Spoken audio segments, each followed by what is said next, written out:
Let's continue. Chapter 22. Archie had claimed that the Caraways were normal folks, but I still couldn't imagine Stargirl coming from an ordinary home. I think I expected a leftover hippie scene from the 1960s. Make love, not war. Her mother in a long skirt with a flower in her hair. Her father's face framed in a mutton chop sideburns, saying groovy and right on a lot. Grateful Dead posters, psychedelic lampshades. So I was surprised. Her mother wore shorts and a tank top as she worked the pedal of a sewing machine with her bare foot. She was making a Russian peasant costume for the play to be presented in Denver. Mr. Caraway was on a stepladder outside, painting windowsills. No mutton chops. In fact, not much hair at all. The house itself could have been anyone's.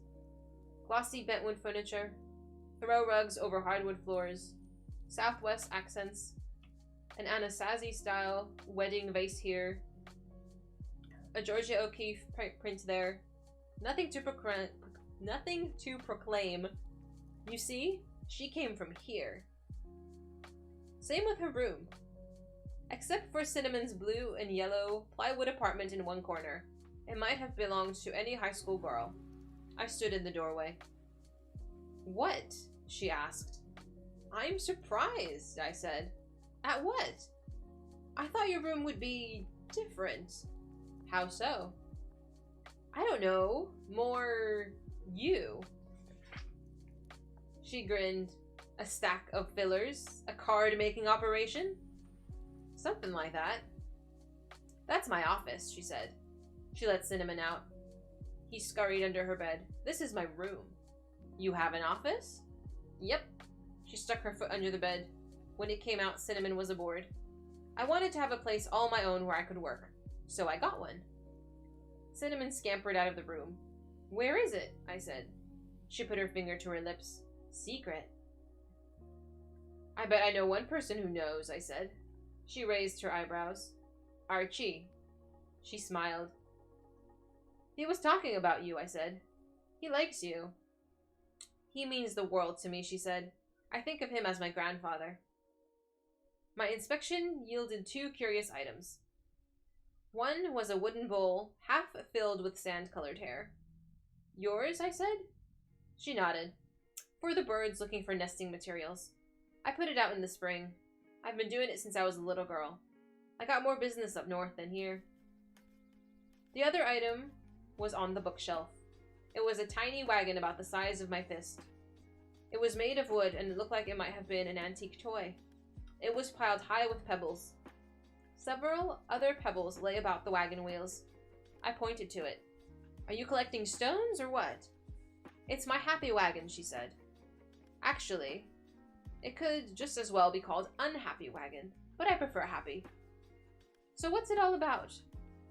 It's about how I feel. When something makes me happy, I put a pebble into the wagon. If I'm unhappy, I take a pebble out. There are 20 pebbles in all. I counted 3 on the shelf. So there's 17 in the wagon now, right? Right. So that means you're pretty happy? Right again. What's the biggest number of pebbles ever in the wagon? She gave a sly smile. You're looking at it. It didn't seem like just a pile of pebbles anymore. Usually, she said, it's more balanced. It hangs around 10, a couple to one side or the other. Back and forth, like life. How close to empty did the wagon ever get, I said. Oh. She turned her face to the ceiling and closed her eyes. Once. Down to 3. I was shocked. Really? You? She stared. Why not me? You don't seem the type. And what type is that? I don't know. I groped for the right words. The 3-pebble type, she offered. I shrugged. She picked up a pebble from the shelf and, with a grin, dropped it into the wagon.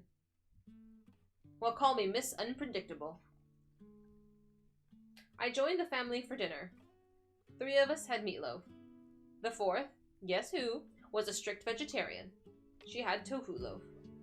Her parents called her Stargirl and Star, as if she were a Jennifer. After dinner, we sat on the front step. She had brought her camera out. 3 little kids, 2 girls and a boy, were playing in a driveway across the street. She took several pictures of them.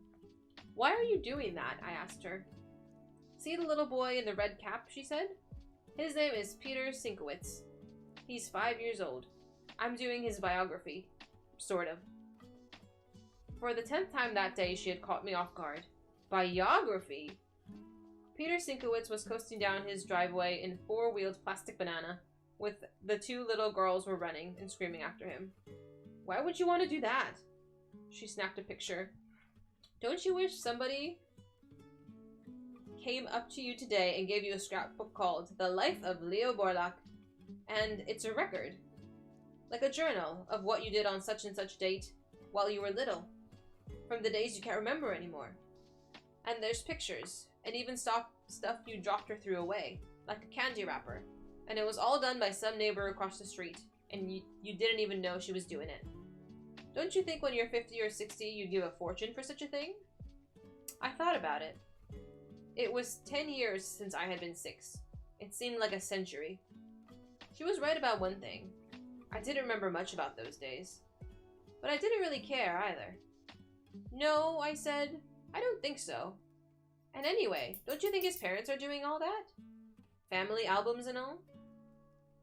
One of the little girls managed to wrestle the banana roadster away from Peter Sinkowitz. Peter started howling. "I'm sure they are," she said, snapping another picture. "But those pictures and those moments are posed and smiling. They're not as real as this. Someday he's going to love this picture of himself bawling while a little girl rides off on his toy. I don't follow him around like we did Clarissa. I just keep an eye out for him, just a couple times a week. I jot down what I saw that day. I'll do it for a few more years, and then I'll give it to his parents to give to him when he's older and ready to appreciate it." A puzzled look came over her face. She poked me with her elbow. "What?" "Huh?" I said. "You're staring at me really funny. What is it?" I blurted, "Are you running for saint?" I regretted the words as soon as they left my lips. She just looked at me, hurt in her eyes. "Sorry," I said. "I didn't mean to sound nasty." "How did you mean for it to sound then?" "Amazed, I guess." "At what?" I laughed. "What do you think?" "You." I laughed again. I stood before the steps facing her. "Look at you.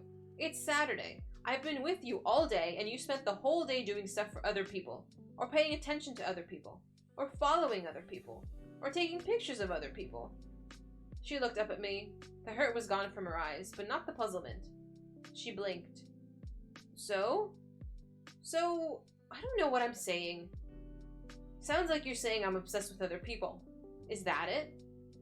Maybe it was the angle, but her fawn eyes, looking up at me, seemed larger than ever. I had to make an effort to keep my balance, lest I fall into them.